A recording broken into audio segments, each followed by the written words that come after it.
ఆ శరీరం ఆరోగ్యం ఉందంటున్నావు ఏంటి? నేనే ఆరోగ్యంగా ఉన్నాను, ఆరోగ్యం లేకపోతే నాకు ఆరోగ్యం లేదండి అంటున్నాం. కాబట్టి ఇక్కడ ఏమంటున్నాడు?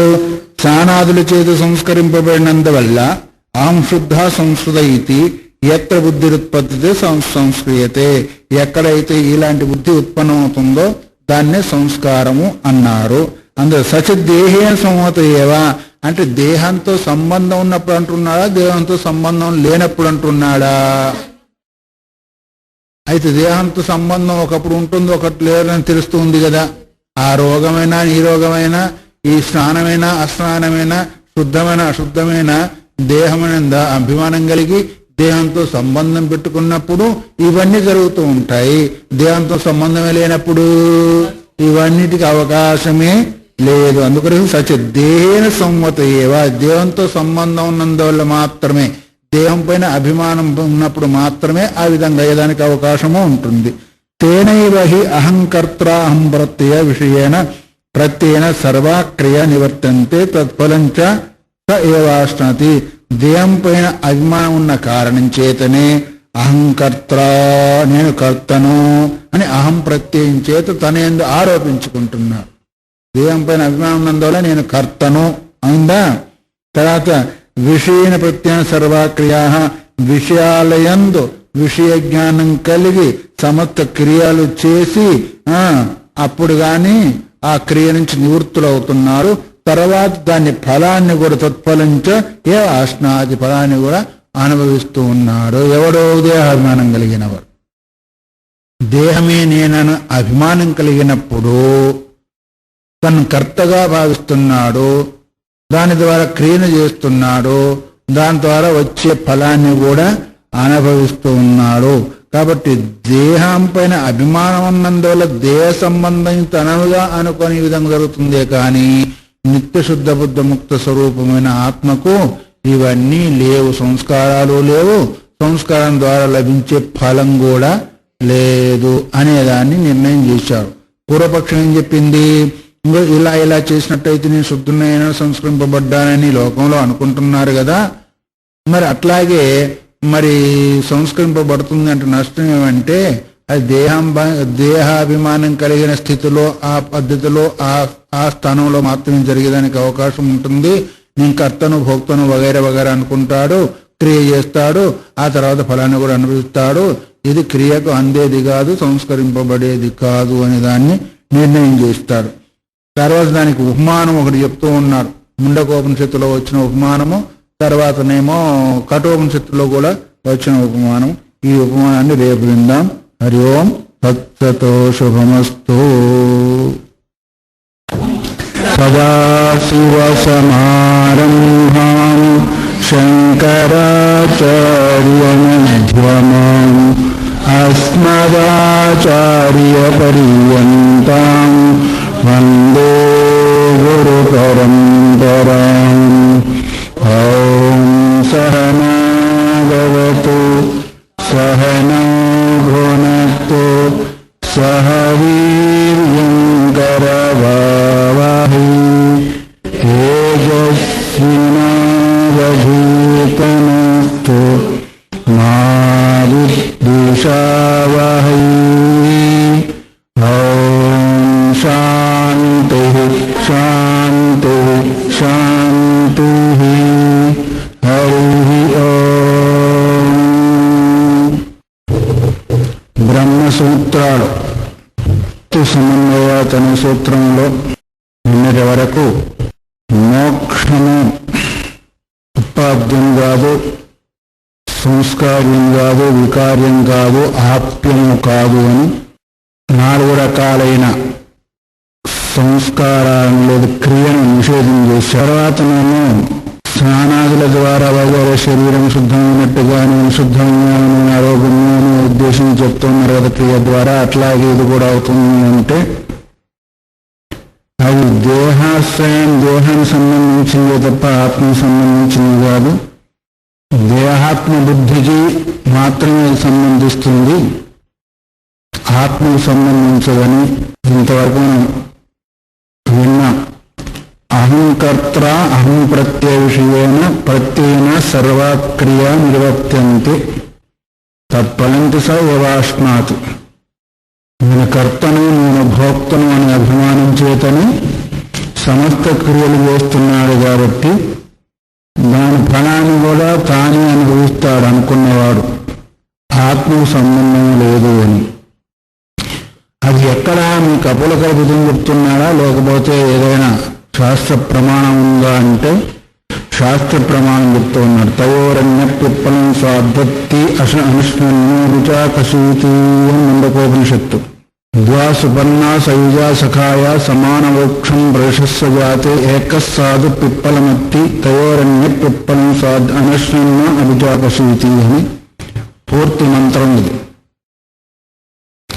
ద్వాసుపన్నా సయుజా సఖాయా, రెండు బంగారు వర్ణం రెక్కలు కలిగిన పక్షులు ఒక శాఖలోనే ఉంటుంది. దీన్ని కఠోపనిషత్తు ఋతం పిబంతో సుకృతస్యలోకే అని అక్కడ కూడా చెప్పబడింది. ఇక్కడ ద్వాసుపన్న సౌజా సఖాయ సమాన వృక్షం పరిశస్య జాతే, ఒకే వృక్షం మీద రెండు పక్షులు కూర్చుంటుంటాయంట. ఏకస్సాధు పిప్పలమత్తి, ఒకటేమో తన యొక్క కర్మఫలాన్ని అనుభవిస్తూ ఉంటుంది, ఇంకోటో అనశ్నన్ అభిచాకశీతి, తినకుండా చూస్తూ ఉంటుంది, సాక్షిగా ఉంటుంది. అమ్మ ఒళ్ళో పిల్లని పెట్టుకొని పిల్లవాడిని తినిపిస్తుంది, తాను కూడా తింటుంది కాబట్టి ఉంటుందా? పిల్లవాడిని మాత్రం తినిపిస్తుంది, తాను మాత్రం చూస్తూ ఉంటుంది, సాక్షిగా ఉంటుంది. అట్లాగే జీవుడు కర్మఫలాన్ని అనుభవిస్తూ ఉంటాడు, సాక్షి మాత్రం ఆత్మ సాక్షిగానే ఉంటుంది అనే విషయాన్ని ఇక్కడ గుర్తు చేశారు. ఇది మంత్రవర్ణనాథ ఆత్మేంద్రియమనో యుక్తం భోక్తేత్యాహుర్మనీషిణ అని కఠోపనిషత్తులో కూడా చెప్పబడింది. ఆత్మ, ఇంద్రియాలు, మనస్సు మూడింటి యొక్క కూడికను అన్నారు, భోక్త అన్నారు. ఏ ఒక్కరి కూడా భోక్త అయ్యేదానికి అవకాశం లేదు. కేవలం అంతఃకరణ అయ్యేదానికి లేదు, కేవలం ఇంద్రియాలు అయ్యేదానికి లేదు, కేవలం ఆత్మ కూడా అయ్యేదానికి లేదు. ఆత్మ సహకారం చేతను ఇంద్రియాలు లేదు మనస్సు వీటి యొక్క కూడిక సంస్కారాల ద్వారా భోక్తగా ఏర్పడ్డారు అని కఠోపనిషత్తు కూడా చెప్పింది. ఏకో దేవ సర్వభూతేషు గూఢ సర్వవ్యాపి సర్వభూతాంతరాత్మ. ఒకటి దేవుడు, జ్యోతనాథ్ దేవ, ప్రకాశించినందువల్ల ఆత్మకి దేవాని శబ్దం కూడా అనువర్తిస్తుంది. జ్యోతనాథ్ ప్రకాశించినందువల్ల దేవ, దేవతలను అన్నారు. అందుకొరకే వాళ్ళు కూడా ప్రకాశ స్వరూపులో దేవతలు. ఎందుకు? సత్వాంశం చేత ఉత్పన్నమవుతారు కాబట్టి దేవతలు.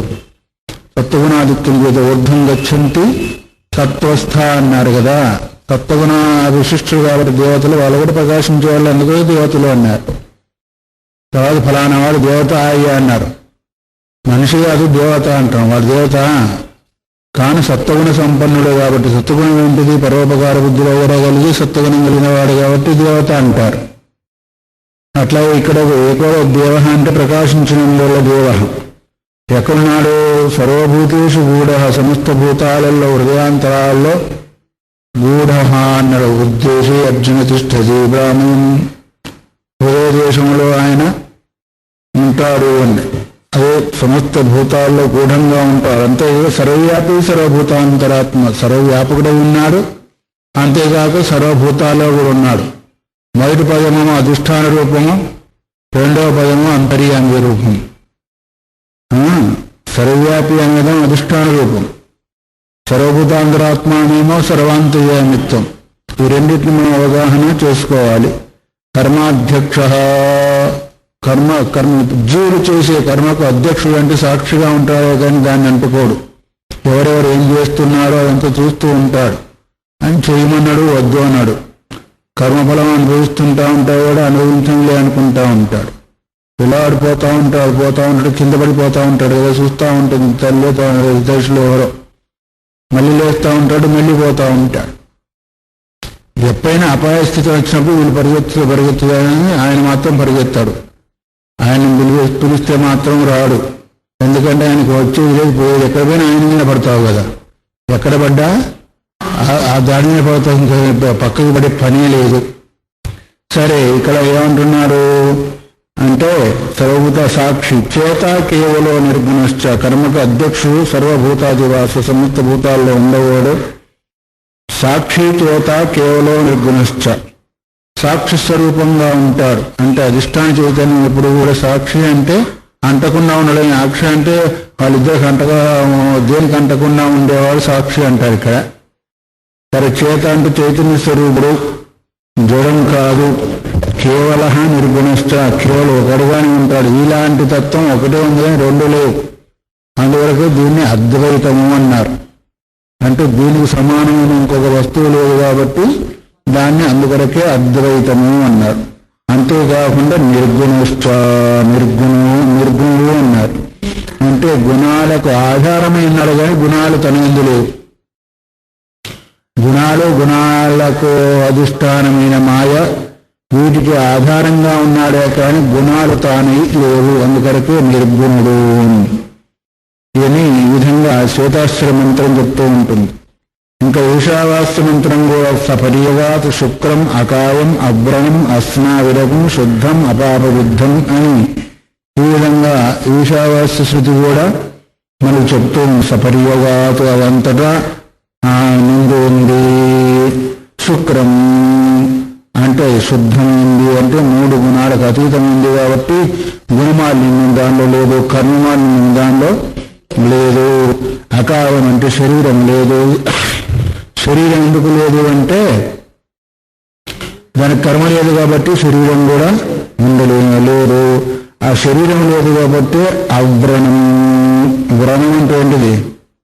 పొందు అని అంటారు మీరు. వ్రణం అంటే ఇక్కడ అంటే దానికి నాశం కూడా లేదు అని అర్థం. శరీరం ఎప్పుడైతే లేదో దానికి నాశం కూడా లేదు. అస్నావిరగం. స్నావి అంటే నరాలు, నాడులు. నాడులు ఎక్కడ ఉంటాయి?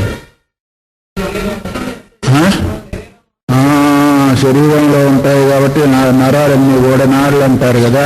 శరీరం ఎప్పుడైతే లేవు స్నావులు కూడా నరాలు కూడా లేవు. అందుకైతే శుద్ధమైంది. అది ఎందుకు శుద్ధమైంది? అపాప యుద్ధం, పాపం చేత అంటబడేది కాదు, కొట్టబడేది కాదు, లిప్తం లేదు కాబట్టి అది దాన్ని శుద్ధం అంటారని కూడా ఈశావాస్య శుద్ధి చెప్తూ ఉంది. ఈ విధంగా ఏతౌ మంత్ర అనాధేయాతిశయతానం నిత్యశుద్ధతాం చ బ్రహ్మణో దర్శయత. ఈ మంత్రాలు ఏం చేస్తున్నాయి అంటే అనాధేయత అంటే దాన్ని హానోపాదానాలు లేనిది, దానికి ఒకటి తీసుకునేది లేదు, ఒకటి వదిలిపెట్టేది లేదు. తర్వాత అతిశయతం అంటే అన్నిటికంటే కూడా మించిపోయింది, అన్నిటిని అతిక్రమించింది. దానికి ఎత్తుకించిది జగత్తులో ఏదైతే మనం అనుభవానికి వస్తుందో హాన ఉపాధ్యాయులు పట్టుకోవడం వదిలిపెట్టడం అదంతా కూడా దానికి ఏమీ కూడా సంభవించదు. అంతేకాకుండా నిత్యశుద్ధతాం, బ్రహ్మం ఎప్పుడు కూడా నిత్యశుద్ధం కలిగిందే కానీ ఒకప్పుడు మాలిన్యంతో కూడుకునేది కాదు, మాలిన్యం దానికి వచ్చేది కూడా కాదు, లేదు. ఎందుకంటే శరీరం ఒకటి ఎప్పుడైతే లేదో మిగతావన్నీ కూడా లేవు. శరీరం ఒక్కటి ఎప్పుడైతే వస్తుందో అన్నీ కూడా ఉంటాయి. అందువల్ల ఈ రకంగా బ్రహ్మకు ఆ స్వరూపాన్ని దర్శయత చూపించారంటే ఇలాంటి స్వరూపం కలిగింది బ్రహ్మము అని చెప్పబడింది. అందువల్ల బ్రహ్మభావశ్చ మోక్ష, బ్రహ్మభావం కలిగి ఉండడమే మోక్షము. అక్కడ క్రియకి ఏమన్నా కావాలి? ఇంకా నువ్వు గడ్డు దంచాలా, లేదు కూరగాయలు కోయాలా, ఇంకేమన్నా చేయాలా, లేదు హోమం చేయాలా, ఏమన్నా చేయాలి? ఏమి లేదు. బ్రహ్మభావమే మోక్షం. బ్రహ్మభావం అంటే ఏంటిది? తదాకారాకార వృత్తి రూపంలో ఉండడమే మోక్షం.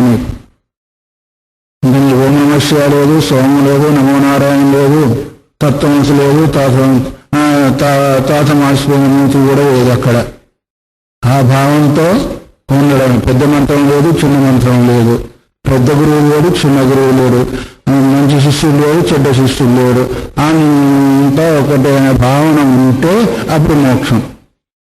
ఏ కొంచెము నీలో తేడా భావం వచ్చినప్పటికీ ఆ స్వరూపాన్ని పొందలేవు. ఎందుకంటే అక్కడ అవకాశం లేదు. బ్రహ్మానికంటే భిన్నమైన భావన చేసే అవకాశమే లేదు. అందుకొరకు బ్రహ్మభావమే మోక్షము అన్నారు. బ్రహ్మం యొక్క లక్షణాలు ఇంతవరకు చెప్పారు కదా. ఆ లక్షణాలన్నీ కోరుకుందే ఆ తత్వము నేను అనే భావన చేయడం ఏదైతే ఉందో అది మోక్షము అన్నారు. అందువల్ల తస్మాన సంస్కార్యోపి మోక్ష, అందువల్ల మోక్షం సంస్కరింపబడేది కాదు. సంస్కారం ఎప్పుడంటే మాలిన్యం ఉంటే సంస్కరింపబడాలా, అందుకొరకే ఏ సంస్కారం కూడా దానికి అవసరం లేదు. భావన మాత్రం ఉంటే సరిపోతుంది, భావన తయారవుతే సరిపోతుంది, సంస్కారాలతో పనే లేదు. అతో అన్యన్మోక్షం ప్రతి క్రియాను ప్రవేశ ద్వారం నశక్యం కేచిద్ దర్శయితం. అందువల్ల మోక్షం కొరకు క్రియాను ప్రవేశ ద్వారం, క్రియ ద్వారా మోక్షం వెళ్ళాలనే దానికి అవకాశమే లేదు. ఇక్కడ మాకు ద్వారాలు దూరాలు ఏమీ లేవు.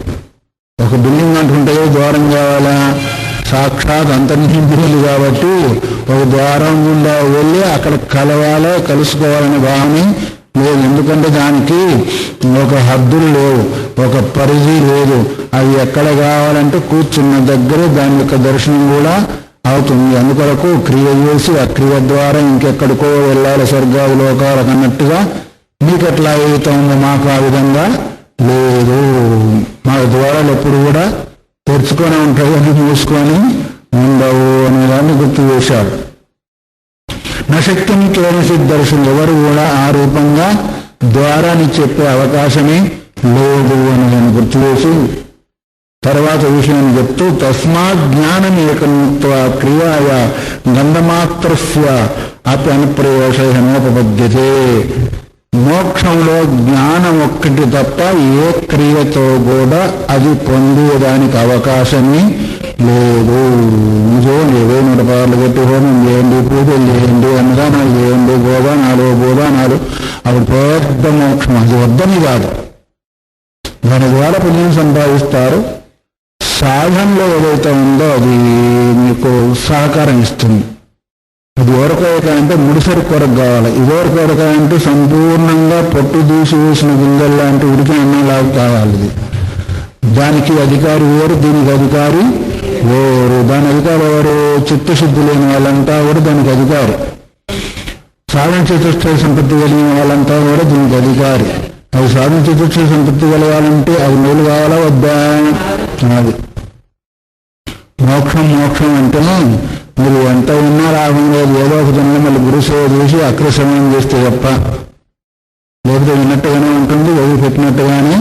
అది ఎవరైనా కావచ్చు, కాక బ్రహ్మదేవుడు కానీ ఇంకా ఆఖరికి ఇంద్రచంద్రులు కానీ కాక గురుకృప చేత గురుసేవ ద్వారా అది పొందవలసిందే తప్ప జ్ఞానము ఏ క్రియలతో ద్వారా కూడా వచ్చేది. ఒక క్రియలతో వచ్చేది నీకు భోగం, యోగం రాదు.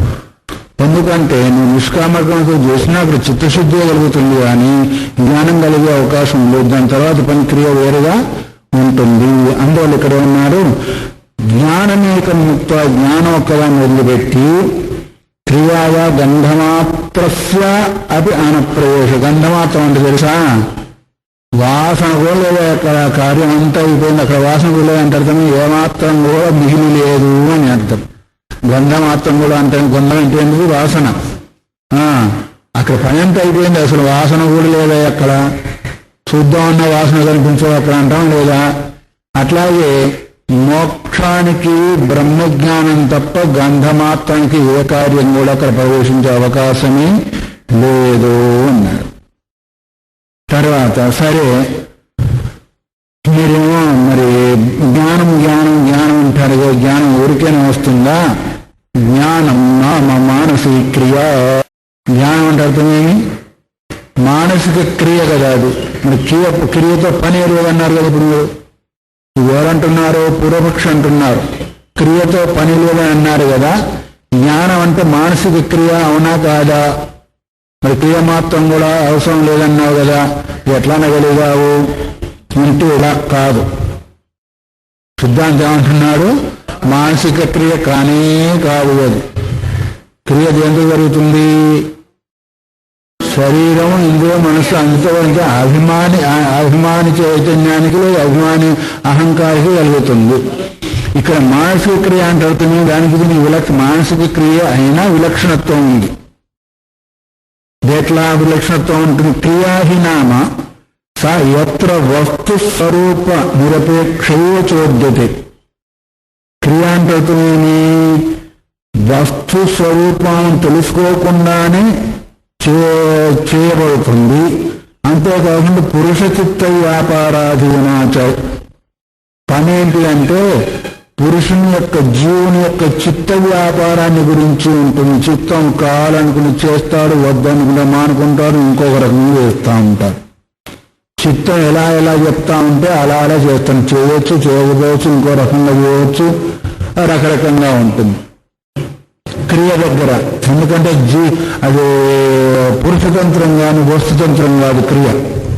ఇష్టం చేస్తాడు, లోపల మానుకుంటాడు, ఇంకో రకంగా చేస్తాడు, తంటాలు పడతాడు, ఏదో చేస్తాడు. కాబట్టి అక్కడ పురుషతంత్రం కానీ వస్తుతంత్రం కాదు.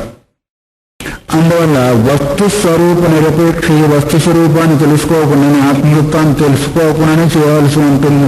తెలుసుకోకుండా అక్కడ చేస్తూనే ఉంటారు. సర్వులు చేస్తూనే ఉన్నారా లేదా? ఆత్మస్వరూపం తెలిసిన వాళ్ళు చేస్తూనే ఉంటారు, తెలియని వాళ్ళు చేస్తుంటారు. అని తెలిసిన వాళ్ళంటే పరోక్షంగా తెలుసుకున్న వాళ్ళు. కానీ క్రియకు అది సంబంధం ఉంటుంది.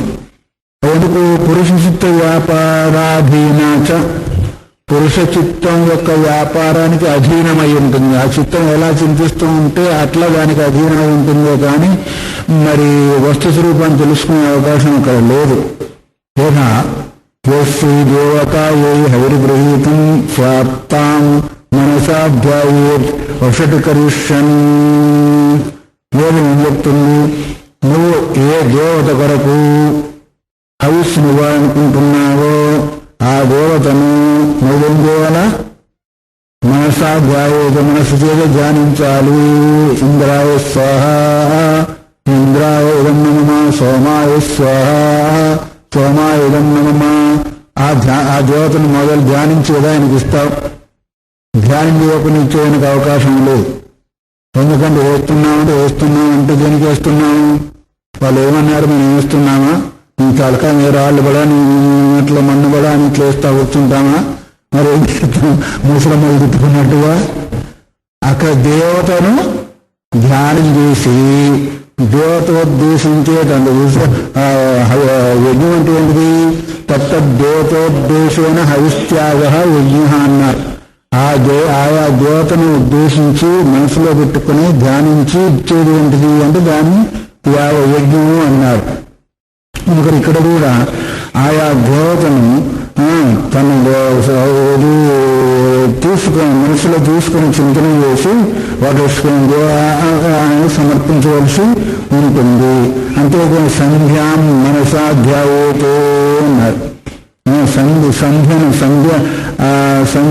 సంధ్య అంటే సంధ్యావందనం కూడా మనసు చింతన చేయాలన్నారు. లేదా తత్సంబంధ క్రియను కూడా మనసు చింతన చేయాలన్నారు. ఇవన్నీ కూడా ఇలాంటి దాంట్లో ధ్యానం, చింతనం, యద్యపి మానసం ఇలాంటి క్రియలు చేసే దాంట్లో ధ్యానం అంటే ఏంటిది? మానసిక క్రియే. ఎందుకంటే ఎవరెవరు చేస్తూ ఉంటారు కాబట్టి మనసుకు సంబంధించిన క్రియే. అయినప్పటికీ తథాపి పురుషులను కర్తం అకర్తం అన్నిదావా కర్తం శక్యం పురుష సంతత్వాతో. అదే ఇది పురుషంతం ఉన్నందువల్ల ధ్యానం అలాగే చేయవచ్చు, ఇంకో రకంగా చేయవచ్చు, వారి ఇష్టంలో మానుకోవచ్చు. అలాంటి జ్ఞానము చేస్తే చేయవచ్చు, చేయకపోతే చేయవచ్చు, ఇంకో రకంగా చేయవచ్చు. వాడిని ఎవరు వద్దాంగా ఫలం తర్వాత సంగతి. మళ్ళీ ఫలం ఏం దొరుకుతుందో దాని తర్వాత. కానీ చేసేటప్పుడు మాత్రం చింతన ఇష్టం ఉండి చేయవచ్చు, ఇష్టం లేకపోవచ్చు, కష్టంగా చేయవచ్చు, బలవంతంగా చేయవచ్చు, లేదా మానేయవచ్చు. ఇన్ని రకాలుగా ఉంటుంది. ఎందుకు? అది పురుషాధీనం కాబట్టి, వస్తువాధీనం కాదు. కానీ ఇక్కడేమో జ్ఞానంతో ప్రమాణజన్యము. జ్ఞానం అంటావా నీ ఇష్టం ఉన్నట్టు చేసేయడానికి అవకాశం లేదు. ఎందుకంటే వస్తుతంత్రం కాబట్టి వస్తువు ఎట్లా ఉందో అట్లాగే నీవు తెలుసుకోవాల్సి ఉంటుంది, దాన్ని చింతన చేయవలసి ఉంటుంది. ఎందుకు? అది ప్రమాణజన్యం. ప్రమాణంతో యథాభూత వస్తు విషయం. ప్రమాణజన్యం అంటే అర్థమేమి? అది ఇంద్రియాలు కావచ్చు, లేదు జ్ఞానం అనే ప్రమాణం కూడా కావచ్చు. ఒక రకంగా జ్ఞానం ఆత్మస్వరూపమైనప్పటికీ వృత్తి జ్ఞానం అనుకోండి. ఇక్కడ ఆ వృత్తి జ్ఞానం ఎట్లా కావాలో, లేదు కరణం ఎట్లా కావాలి, ప్రమాణం ఎట్లా కావాలో అంటే యథాభూత వస్తు విషయం. వస్తువు ఎట్లా ఉందో అట్లాగే చింతన చేస్తే తప్ప ఇంకొక చింతన చేస్తే నీకు దొరికేది కాదు.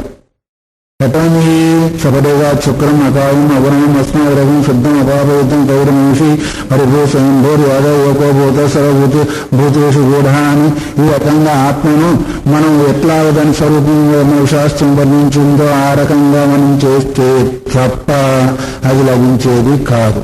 అక్కడంటే అవన్నీ ఇష్టం ఉన్నట్టు చేసుకోవద్దని ఎవరు, ఎందుకంటే అది పురుషతంత్రం, అది అధికారం ఇచ్చింది, నువ్వు ఇష్టం ఉన్నట్టు చేసుకొని. కానీ ఇక్కడ మాత్రం వస్తువు ఎట్లా ఉందో అట్లాగే చింతించవలసి ఉంటుంది. అతో జ్ఞానం కర్తం అకర్తం అన్యభావకర్తం అశక్యం.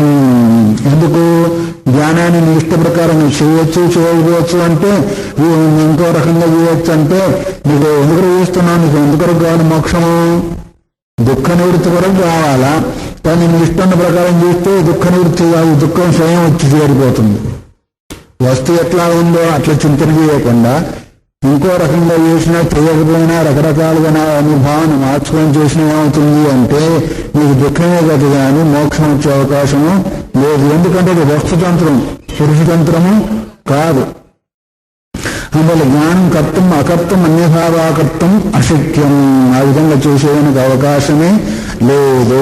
ఎందుకంటే కేవలం వస్తు మాత్రమే అది వస్తు స్వరూపమే తప్ప, వస్తువు అవగాహన చేసుకోవడం తప్ప ఇంకా అక్కడ క్రియ అనే మాటే లేదు. ఎట్లా ఉందో అట్లా నీవు చింతన చేస్తేనే నీకు ఆ స్వరూపం అవగాహనకు వస్తుంది. కానీ ఇంకొక రకం చేస్తే ఇంకో రకం అయిపోతుంది.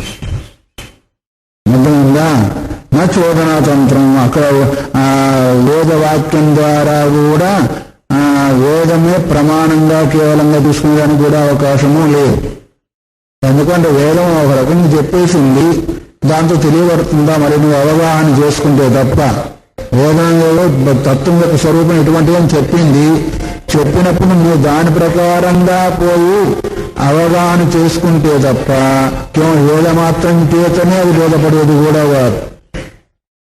ఆ తర్వాత నాకు పురుషతంత్రం, జీవుడి పురుషతంత్రం కూడా కాదు. ఎందుకంటే వాడికి ఇష్టం ఉంటే చేస్తాడు, లేకపోతే లేదు ఇంకోటి చేస్తాడు అంటే ఏమవుతుంది? వాడికి ఏది కావాలో అన్నాడంటే ఒకడు వైద్యుడు కావాలనుకున్నాడంట, ఓ డాక్టర్ దగ్గర పోయాడు. ఆయుర్వేద వైద్యం దగ్గర పోయి అయ్యా నేను డాక్టర్ కావాలనుకున్నా, మీరు డాక్టర్ నాకు ఏం చెప్పానంటే దానిలో ఉండే చాలా తేలిక, అయ్యో అదేంటంటే అరణ్యానికి వెళ్ళవయ్యా అన్నాడు. వెళ్ళేం చేయాలో ఏదో ఒక మూలిక తీసుకోమన్నాడు. ఏం చేయాలో ఎవరికో ఒక ఇవ్వు అన్నాడు. ఏమవుతుందంటే ఏం కావాలో అది అవుతుంది అన్నాడు వాడు. ఏదో ఒక మూలిక తీసుకో, ఎవరికో ఒకటి ఇచ్చేసి ఏమవుతుందంటే ఏదో ఒకటి అవుతుందిలే అన్నారు. ఏం కావాలో అది అవుతుంది. అదేంటిది? అది ఇచ్ఛావిహారం. తెలుసుకొని చేస్తే అట్లా కాదు కదా. అది ఇక్కడ అట్లా కాదు, వస్తువుని తెలుసుకొని చేయాలి. అక్కడ కూడా ఏదో ఒకటి ఎవరికి ఒకటి ఇచ్చేస్తే వారికి ఏం కావాలో గతిపడుతుంది. కానీ ఇక్కడ కూడా నువ్వు చేసావనుకో నీకేం కావాలో అది అవుతుంది. నీ ఇష్ట ప్రకారం చేస్తే ఏమవుతుంది? ఏం కావాలో అవుతుంది. కానీ శాస్త్ర ప్రకారం చేస్తే నీకు దొరకవలసింది దొరుకుతుంది, కానీ ఇంకోటి దొరకడానికి అవకాశమే లేదు. ఎందుకంటే ఇది వస్తుతంత్రం, పురుషతంత్రము కాదు. తస్మాన్ మానసత్వేపి జ్ఞానస్సు మహద్వైలక్షణం. జ్ఞానం మానసిక సంబంధం అయినప్పటికీ ఆ జ్ఞానానికి దీనికి చాలా విలక్షణత్వం, మహద్వైలక్షణ్యం అన్నారు. వైలక్షణం అంటే విలక్షణస్య భావ వైలక్షణ్యము అన్నారు. అందుకొరకు ధ్యానం మానసిక క్రియ అన్నారు కదా, నన్ను జ్ఞానం మానసిక క్రియ అని ప్రశ్న వేశారు.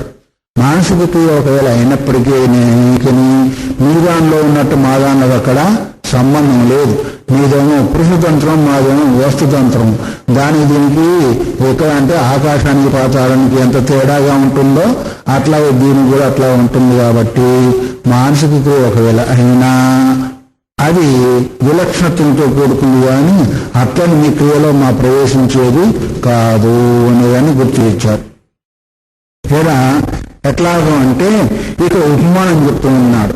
మానసిక క్రియ ఎక్కడెక్కడ ఎలా జరుగుతుంది అనేదని చెప్తూ యథాచ పురుషోభావ గౌతమాగ్ని యోషావా గౌతమాగ్ని ఇత్యత్ర యోషత్ పురుషోరగ్ని బుద్ధిర్మానసీ భవతి.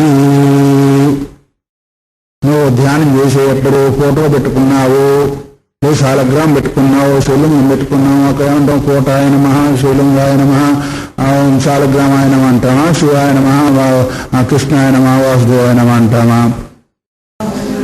మనకి శాలగ్రామం ముందు దేవతా బుద్ధిని పెట్టుకొని చేస్తున్నాం. అక్కడ దేవత కాదు రాయి, అక్కడ లేదు కాయలనే లేదు గీతలు ఎక్కడ, కానీ అక్కడ దేవతా బుద్ధిని పెట్టుకున్నాం లేదా. సరే ఛాందోగ్యోపనిషత్తులో ఇంకొక ఉపమానం ఉంది. పురుషో భాగవతమాగ్ని పంచాగ్ని విద్యలో 2 అగ్నులు ఏంటిది, ఒక అగ్ని పురుషుడు, ఒక అగ్ని స్త్రీ. 3 అగ్నిలో ఆకాశంలోనే ఉండిపోతుంది. పర్జన్యం ఒకటి, ఇది వాయువు ఒకటి, ఆ తర్వాత అన్నం ఒకటి, 3 అగ్నులు అయిపోయినాయి కదా. తర్వాత పురుషుడు ఒక అగ్ని, స్త్రీ ఒక అగ్ని, తర్వాత పంచాగ్ని విద్య ద్వారా జీవుని యొక్క ఉత్పన్నం అవుతుందని చెప్పారు. అక్కడ పురుషుడు కానీ స్త్రీ కానీ అగ్ని స్వరూపమా, పట్టుకుంటూ కాలుతారా వాళ్ళు? కాదని కావాలి. కానీ శాస్త్రం ఏం చెప్పింది, అగ్ని బుద్ధిని చింతన చేయమన్నారంటే ఆరోపణ ఉందా లేదు అక్కడ. అగ్ని కాకపోయినప్పటికీ అక్కడ ధ్యానం ఎట్లా చేయాలి, అక్కడ అగ్ని అనే బుద్ధి చేత ధ్యానం చెయ్యాలి. అక్కడేంటిది, నువ్వు ఎట్లా ఉందో అట్లా చేస్తే తప్ప ఇంకో రకంగా చూసేందుకు అవకాశము లేదు. అంటే అగ్ని కాని దాని యందు అగ్ని బుద్ధి తీసుకొని రావాల్సి వచ్చేసింది. తత్ర యోషిత పురుషయోహో అగ్ని బుద్ధి మానసీ భవతి. అక్కడ అగ్ని బుద్ధి చేసుకోవడం ఏదైతే ఉందో మానసిక క్రియ అవుతుంది కానీ